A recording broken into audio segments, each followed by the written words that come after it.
Welcome back to our channel 1-2-Step. In this video, I'm going to be teaching you guys on how you can change your Gmail in your GoCardless account.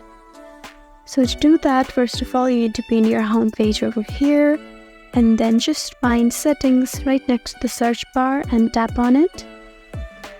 Now you can find the user settings over here, open it, and then you can find the email over here.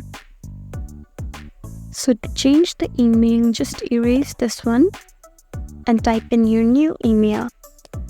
So after you type in your new email, all you need to do is just tap on Save Changes over here, and then you would have successfully changed your email in your GoCardless account. If you found this video helpful, then please leave us a like and drop a comment down below. And if you want more helpful videos like these, then please subscribe to our channel. We'll see you again next time. Thank you for watching.